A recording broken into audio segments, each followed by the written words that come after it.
Hello and welcome. 23 ওভারে 88 run 3 wicket.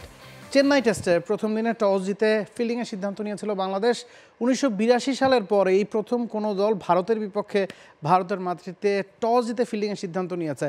সেটা কতটুকু যুক্তিযুক্ত ছিল তা নিয়ে আলোচনা করতে চাই আজকের স্পেশাল মিড শো আলট্রাওয়েজে। সাথে আছেন নাবিল কায়সার এবং যথারীতি আমাদের সাথে আছেন দুজন অতিথি। আমাদের সাথে আছেন জাতীয় দলের সাবেক অধিনায়ক Habibul Bashar Sumon. Welcome to the show. Thank you. এছাড়াও আমাদের সাথে আছেন জাতীয় দলের সাবেক ক্রিকেটার সানোয়ার হোসেন। দুজনকেই স্বাগত জানাচ্ছি। সুমন ভাইকে দিয়ে শুরু করি। টস জিতে ফিল্ডিংয়ের সিদ্ধান্ত নিয়েছে, আর্লি মুভমেন্ট ছিল, আমরা কমেন্ট্রিতে শুনছিলাম যে ইটস আ স্পাইসি মর্নিং। যদিও প্রচণ্ড রোদ, তারপরও যে ধরনের মুভমেন্ট শুরু থেকেই পাওয়া যাচ্ছে, সিদ্ধান্তটা কি ঠিক ছিল? So far yes. আমার মনে হয় যে আমরা যেরকম চেন্নাইয়ের উইকেট এক্সপেক্ট করেছিলাম ঠিক ওরকম রেডিশ উইকেট কিন্তু না, দেখা যাচ্ছে না কিন্তু, এবং দেখা যাচ্ছে ভেরি ওয়েল গ্রাস কাভার্ড।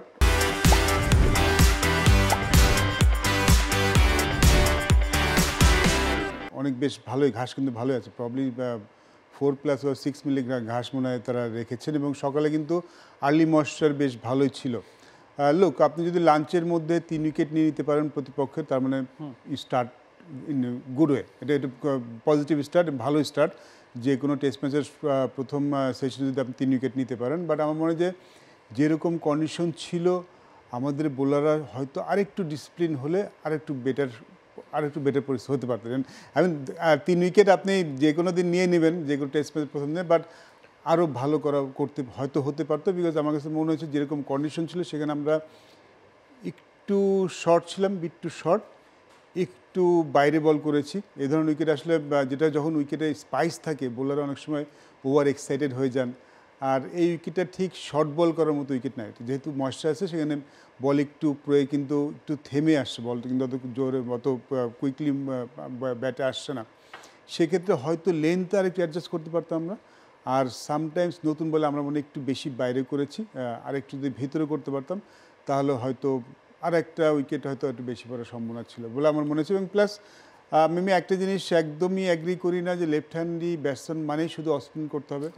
মনে হয় যে সাকিব আল হাসান কিন্তু যে কোনো ব্যাটসম্যান এগেনস্টে ভালো করে থাকেন, খুব ভালো ফর্মে আছেন। হয়তো লাঞ্চের আগে একটা ওভার কিংবা 2টি ওভার তাকে দিয়ে করাতে পারতেন।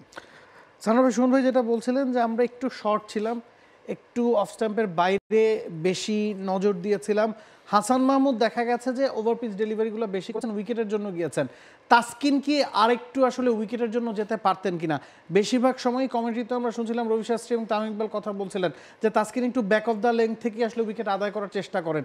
যে ধরনের উইকেটে খেলা হয়েছে, যে ধরনের স্পাইসি উইকেটের শুরুর দিকে যে মুভমেন্ট ছিল, সেটার জন্য আরেকটু ওপরের দিকে বল করা দরকার ছিল কিনা? অবশ্যই দেখেন, এই ফাস্ট বোলিং যখন একটু অ্যাডভান্টেজ পায় উইকেট থেকে, তারা একটু এক্সাইটেড থাকে, সুমন যেটা বলছিল এক্সাইটেড থাকে।